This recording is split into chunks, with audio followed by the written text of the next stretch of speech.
இடியமீன் வரலாற்றில் வந்து இப்போ ஹிட்லர் முசோலினி அளவுக்கு ஒரு மக்கள் மத்தியில் பெரிய லெவலில் ரீச் ஆனவர் கிடையாதுனாலுமே ஆனால் கொடூரமானவர்னு சொல்லுவாங்க. பயங்கரமாக ரேப் பண்ணுறவர், ரேப்பிஸ்ட்டு, விமனைசர் அப்படிங்கிறது. எப்பா உயிரோடு இருக்கும்போதே அறுத்து சாப்பிட்ருவாராம்ப்பா, சடலங்களோடு இருந்திருக்காரு ரொம்ப நாள், சடலங்கள் அப்படி திம்பாராம் அப்படிங்கிற மாதிரியான விஷயங்கள். ஈவருக்கு எல்லாமே நாட்டிலேருந்து மக்களை விரட்டினாருங்குவாங்க. மோதிரம் வரலைன்னா விரலை மோதிரத்துலேருந்து எடுத்துட்டாங்க ஏர்போர்ட்டில் இருந்து. இப்படின்னு ரொம்ப ஒரு ஒரு கேட்கவே ஒரு மாதிரி அதிர்ச்சி விட்டுற மாதிரி, உடம்பு வந்து எப்படி ஒரு மாதிரி சிலுக்கிற மாதிரி, இல்லை இவ்வளோ மோசமான ஒரு மனிதர் இருந்திருப்பாரா அப்படிங்கிற ஒரு கேள்விகள் வருது. யார் அந்த அவரை வந்து எந்த அடிப்படையில் எடுக்கிறது? ஒரு கருப்பர் அப்படிங்கிற கான்செப்ட்லேருந்து அணுக முடியுமா? இஸ்லாமியங்கிற கான்செப்ட்லேருந்து எடுத்துக்க முடியுமா? அமெரிக்க எதிர்ப்பாளர்னு எடுத்துக்க முடியுமா? இல்லை எந்த வட்டாரத்திலேயும் ஒரு மனித குணங்களே இல்லாத ஒரு சர்வாதிகாரிங்கிற அந்த ஒற்றை கோணத்திலேருந்து அவர் எடுக்க முடியுமா? நம்ம எப்படி புரிஞ்சுக்கணும் யார் அந்த இடியமீன்? இடியமீன் தாதா, அவர் பேர் வந்து இடியமீன் தாதா.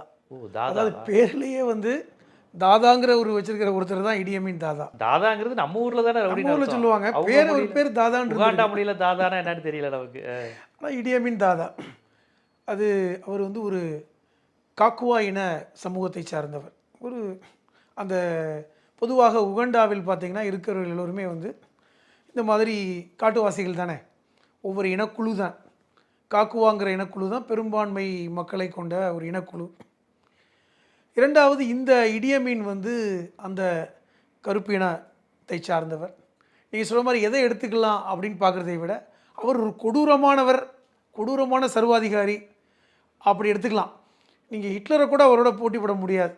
ஓ ஹிட்லரோட மோசமான சர்வாதிகாரியா?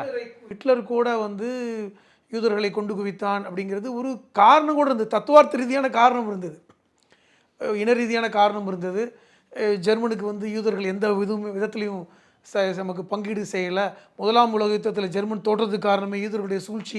இப்படிலாம் வந்து கிறிஸ்துவன் வந்து ஒரு ஹிட்லர் வந்து ஒரு விதமான கருத்து உருவாக்கம் வைத்திருந்தனால அது ஒரு காரணகாரியம் இருந்தது. ஆனால் இங்கே இடியமீனுக்கு வந்து அப்படிலாம் இல்லை. அவனை பிடிச்சவன் பிடிக்காதவன் தான். அது காக்குவாயின மக்களாக இருந்தாலும் சரிதான், அதெல்லாம் இல்லை. அவனுக்கு பிடித்தவர்கள் பிடிக்காதவர்கள். இரண்டாவது ஒரு கொடூர சிந்தனை உடைய ஒரு நபர் தான், அது முக்கியமானது. இயற்கையில் அவன் வந்து ஒரு ஹெவி வெயிட் குத்துச்சண்டை வீரன். ஹைட்டு கிட்டத்தட்ட 6 அடி உயரம், 150 பவுண்டுன்றாங்க. அப்போ ஒரு வாட்டசாட்டமான ஒரு தமிழ் சினிமாவில் காண்பிக்கக்கூடிய ஒரு தோற்றம்னு வைங்களேன், வில்லத்தனமான ஒரு தோற்றம் தான். ஆனால் அதற்கேற்றார் போல் ஒரு பேச்சும் செயலும், பெரிய வீரமான பேச்செலாம் கிடையாது.